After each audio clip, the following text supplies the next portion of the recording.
आज आम हो या खास, हर किसी की आंखें मनमोहन सिंह को याद कर नम हो रही हैं। हर कोई मनमोहन सिंह को याद कर रहा है। मनमोहन सिंह की छवि बेदाग रही। अलग अलग भूमिकाओं में देश को आगे ले जाने वाले मनमोहन सिंह के अनसुने किस्से आपको सुनाते हैं। इसमें मनमोहन के साथी भी हैं, बॉडीगार्ड भी हैं, करीबी भी और विरोधी भी शामिल हैं। बहुत बड़ा सौभाग्य रहा। मैं जब एसपीजी में था 2004 में, तो प्राइम मिनिस्टर की क्लोज प्रोटेक्शन टीम जो होती है, अंदरूनी घेरा एक छोटा सा होता है, उसको हेड करने का मौका मिला। और ये टीम या ये हेड वो हैं जो परछाई की तरह पीएम के साथ में हमेशा रहती है, कोई भी पीएम हो। तो निकटता से उनको देखने का मौका मिला, उनकी लाइफस्टाइल, उनका काम करने का तरीका, और विशेष रूप से मैं याद करता हूँ तो उनकी समयशीलता की कायल थी पूरी एसपीजी। उनकी एक मारुति 800 गाड़ी थी जिसकी चर्चा पहले भी बहुत बार हुई है। जब प्राइम मिनिस्टर बने तो जाहिर बात है उनके साथ गाड़ी भी आ गई और पीएम हाउस में वो गाड़ी पार्क रहती थी। तो उस समय नई नई BMW कार्स एसपीजी ने खरीदी थी। तो मनमोहन सिंह जी बहुत असहज महसूस करते थे, बोलते कि नहीं मैं इस गाड़ी में नहीं बैठूंगा। तो हम उनको समझाते थे कि सर ये आपके वैभव के लिए, ऐश्वर्य के लिए गाड़ी नहीं है, इसके सिक्योरिटी फीचर्स बहुत अच्छे हैं, इस वजह से हम चाहते हैं आप इस गाड़ी में बैठें। आप देश के प्रधानमंत्री हैं, आपको बहुत खतरा है। तो मान जाते थे इस बात को, लेकिन साथ साथ अपनी मारुति 800 की ओर जरूर देखते थे। और जितनी बार उसके सामने से गाड़ी निकलती, कारखेट निकलता था, तो हम लोग मन में महसूस करते थे कि वो उसी को देख रहे हैं और शायद कह रहे हैं कि मैं असली में इस मारुति 800 का मालिक या ड्राइवर हूँ। जिस गाड़ी में बैठा हूँ ये अस्थाई व्यवस्था मेरी है, ये प्राइम मिनिस्टर की गाड़ी है, मेरी गाड़ी वो है। गाड़ी का कभी जिक्र भी होता था, कभी रुक करके गाड़ी देखते भी थे। और हम भी बड़े खुश होते थे। हमारी तमाम बड़ी जिम्मेदारियों में एक जिम्मेदारी ये भी थी कि वो मारुति हर दूसरे तीसरे दिन स्टार्ट हो और पीएम हाउस के अंदर ही उसको घुमा दिया जाए, उसको चालू हालत में रखा जाए। मैं 2000 से 2010 तक एसपीजी में ड्यूटी किया था।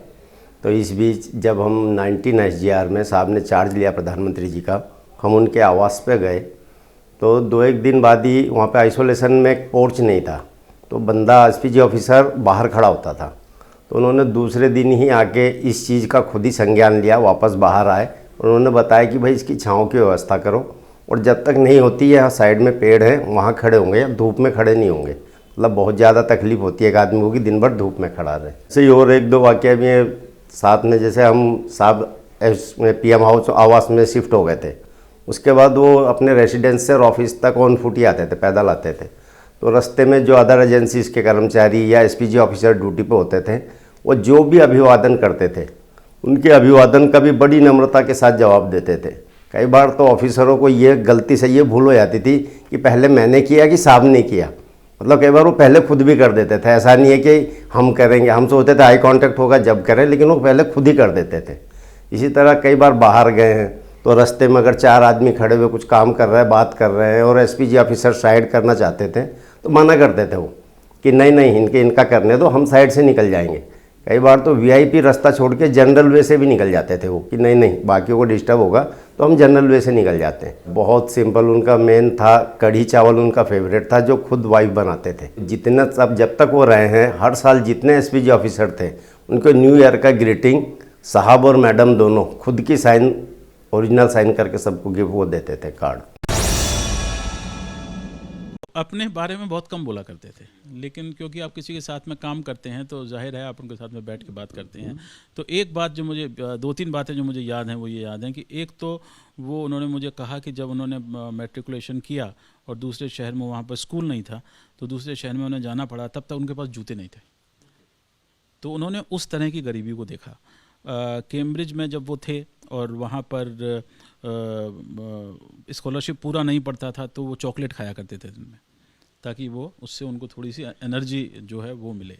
और यहाँ पर जो गाड़ी का जो सिलसिला है, जब वो दिल्ली स्कूल ऑफ इकोनॉमिक्स में पढ़ाते थे तो साइकिल पे आया जा करते थे। और गाड़ी का जो मामला है उससे उनको बहुत प्रेम था। उनकी वो पहली और आखिरी गाड़ी थी, और जो वही भाव के थे। और उनको इस बात का रत्ती भर भी फक्र नहीं था कि मैं भारत का प्रधानमंत्री हूँ। आप उनसे मिलें तो आप कोई उनके आसपास जो तामझाम होता है दफ्तर का और सिक्योरिटी का और एसपीजी का, उससे आपको लगेगा कि आप बहुत जो है इम्पोर्टेंट आदमी से मिलने जा रहे हैं, विशेष व्यक्ति से। लेकिन जब आप उनसे मिलते हैं तो उनसे पहली मेरी जो बातचीत हुई, जब मैंने ज्वाइन किया, तो उन्होंने ये कहा कि मैं तो I am a small man in this very big chair. एक दफ़ा पता नहीं कहाँ मुलाकात हुई हमारी, तो आपस में, और मेरे को पहचान गए, कहते हंसराज क्या हाल है तेरा? मैं कहा ठीक है। बौरन, वो कहते हैं हंसराज की हाल है तेरा? मेरे को अभी तक लफ्ज़ याद है उसके। उसके बाद मैंने कहा ये तो बहुत बड़ा पहुंच गया है, मैं क्या डिस्टर्ब करना है, वो तो बहुत बिजी आदमी होंगे। मैंने कहा, फिर मेरे दिल में ख्याल आया कि जब इंसान बड़ा हो जाता है तब तो दोस्ती बनाता है आम लोग, लेकिन यहाँ उल्टी साहब था। मैं नहीं चाहता था कि भी क्योंकि वो प्राइम मिनिस्टर हैं मैं उनसे मुलाकात करूं, मेरा नाम रोशन और नथिंग, वो कुछ ऐसी बात नहीं थी। हमारे लिए तो व्यक्तिगत तौर पे भी क्षति है, क्योंकि वो मुझे बेहद पसंद करते थे। जब भी ईद होती थी तो वो ईद मेरे घर ही मनाते थे, हर ईद पे आते थे। अब उनके बिना ईद बड़ी सुनी लगेगी और उनको बहुत हम सब याद करते हैं। कभी कोई व्यक्तिगत काम होता था कॉन्स्टिट्यूंसी का, एक बार भागलपुर का बाईपास पास करना था तो उसमें देरी हो रही थी, मैं उनके पास गया, उन्होंने तुरंत इस काम को कर दिया। वो कभी भेद नहीं करते थे कि उनके हम पार्टी के हैं या नहीं हैं, विपक्ष के हैं या सत्ता के हैं, इस तरह का वो सब को बराबर निगाहों से देखते थे। अटल जी के समय में भी पार्लियामेंट्री अफेयर मिनिस्ट्री का काम देखा, उस समय तो एकदम यंग था और बहुत ज़्यादा अनुभव भी नहीं था मेरा संसदीय कार्यों के प्रति। लेकिन कई ऐसे मुद्दे होते थे जिसमें कि अटल जी भी उस समय कहते थे कि मनमोहन सिंह जी नेता विरोधी दल है राज्यसभा में, उनसे एक बार संपर्क करिए और वो उसका समाधान निकालेंगे। और हम लोगों ने कई बार ऐसे संकट के समय थे जिसमें कि मनमोहन सिंह ने उसके समाधान को निकाला और कई ऐसे पहलू थे जिसका कि समाधान भी किया। मुझे याद है जब राज्यसभा में थे तो अक्सर मैं तीसरी सीट पे बैठता था, तीसरी रो में जाते हुए अगर मैं कुछ बोलता था तो मुस्कुरा के वेल डन। उनका एक अद्भुत ज्ञान से भरा भाषण हुआ था। मैंने उनसे अनुरोध किया कि सर हम लोग सुनना चाहते हैं आपको। जब नोटबंदी हुई तो बोले प्रमोद जी इस वातावरण में मैं कैसे बोल पाऊंगा।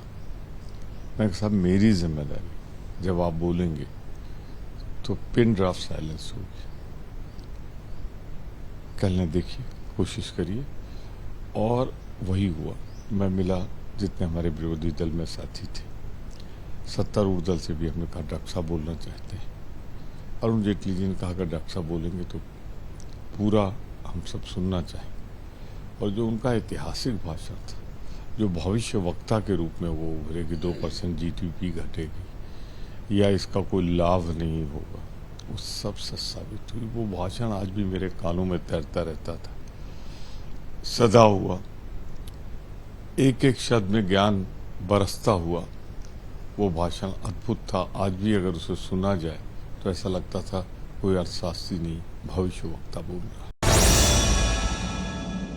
सांसद थे, उनके साथ हमारे बेटी के एक बेटे का फंक्शन था, नामकरण का, आशीर्वाद का, तो मैंने अनौपचारिक रूप से दे दिया। मैं कभी सोचता भी नहीं था प्रधानमंत्री जी आएंगे, और फिर मुझे सूचना मिली कि प्रधानमंत्री जी ने आपके निमंत्रण को स्वीकार कर लिया और प्रधानमंत्री जी यहाँ चल करके आए और उन्होंने आशीर्वाद दिया। मेरे लिए बिल्कुल एक ऐसा क्षण था परिवार के लिए।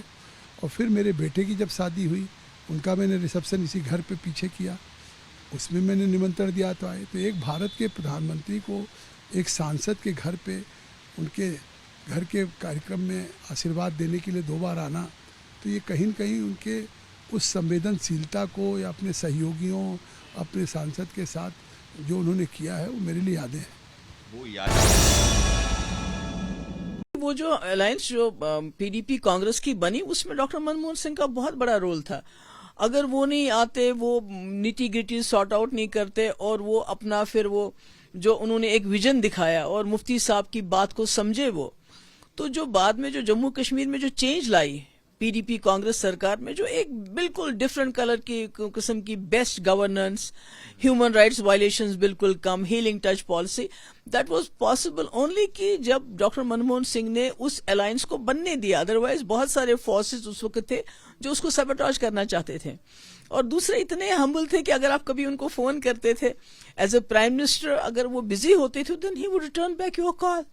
आज आप सोच सकते हैं क्या, मैं कहती हूँ प्राइम मिनिस्टर हैं, अगर आज आप किसी मिनिस्टर को भी कॉल करेंगे तो वो you will not bother to return back your call. तो इतनी हम्बलनेस कहाँ होती है आजकल के जमाने में।